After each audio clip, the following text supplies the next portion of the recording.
Hello বন্ধুরা, আসসালামু আলাইকুম। আশা করি আপনারা সবাই ভালো আছেন। আজ আমি আপনাদেরকে দেখাবো পুকুরের টাটকা তেলাপিয়া মাছ কীভাবে রান্না করতে হয়। এই সুন্দর রেসিপিটা কিভাবে তৈরি করেছি চলুন আপনাদেরকে দেখায়। পুকুর থেকে মেরে আনা মাছ আমি প্রথমে এগুলোকে কুটে নেব। মাছগুলোকে কুটে নিছি এবং ধুয়ে নিছি, পরিষ্কার করা হয়ে গেছে। এবার এর জন্য আমরা মশলা তৈরি করব। চলুন দেখা যাক কী কী মশলা লাগে। জ্যান্ত মাছের জন্য বেশি মশলার প্রয়োজন নেই। পেঁয়াজ, রসুন, জিরে, শুকনো ঝাল এগুলোই নিলে হচ্ছে। প্রথমে আমি এগুলোকে বেটে নেব। বেটে নেওয়া হয়ে গেছে। এর ভিতর পরিমাণ মতো লবণ আর হলুদ আর 1 চামচ ধনিয়ার গুঁড়া দিব।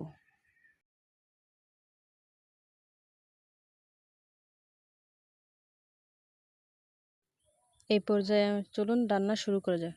প্রথমে কড়াইটা গরম করব এবং তার ভিতর তেল দিয়ে দেব পরিমাণ মতো। তেল গরম হয়ে গেছে। এই পর্যায়ে সকল মশলাপাতি দিয়ে দেব।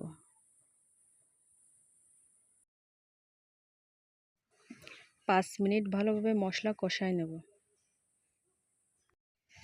তেল ফুটলে মনে করতে হবে হয়ে গেছে। তেল ফুটে গেছে দেখুন। এই পর্যায়ে আমি মাছ দিয়ে দেব।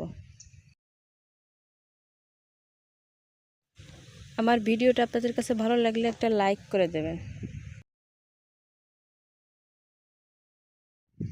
মাছ দেওয়া হয়ে গেছে। এই পর্যায়ে আমি 5-6 মিনিট খুব ভালোভাবে কষাই নেব।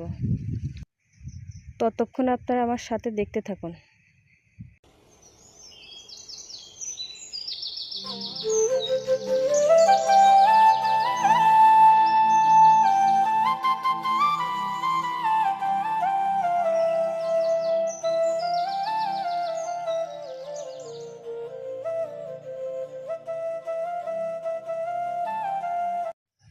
খুব ভালোভাবে কষানো হয়ে গেছে। এই পর্যায়ে আমি পানি দিয়ে দেব।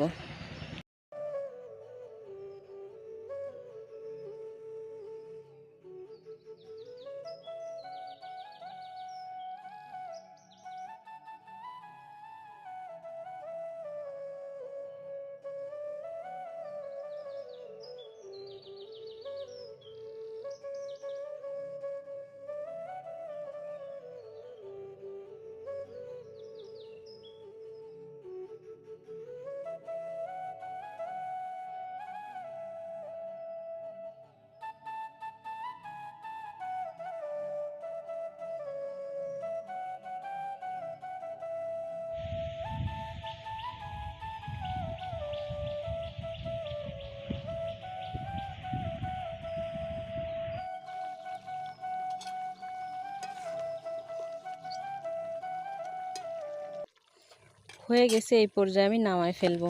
নামানোর পর আপনাদের কাছে ফিরছি। এভাবে আপনারা আপনাদের বাড়িতে রান্না করবেন, খেতে খুব ভালো লাগবে। হয়ে গেছে আমাদের পুকুরের তাজা তেলাপিয়া মাছের ঝোল। দেখুন কত সুন্দর হয়েছে দেখতে, দেখতেও যেমন খেতেও তেমন। ভিডিওটা শেষ পর্যন্ত দেখার জন্য অসংখ্য ধন্যবাদ। আমার চ্যানেলটাকে সাবস্ক্রাইব করবেন এবং একটা লাইক করে দেবেন। সবাইকে ধন্যবাদ। নেক্সট ভিডিওর জন্য ধন্যবাদ সবাইকে।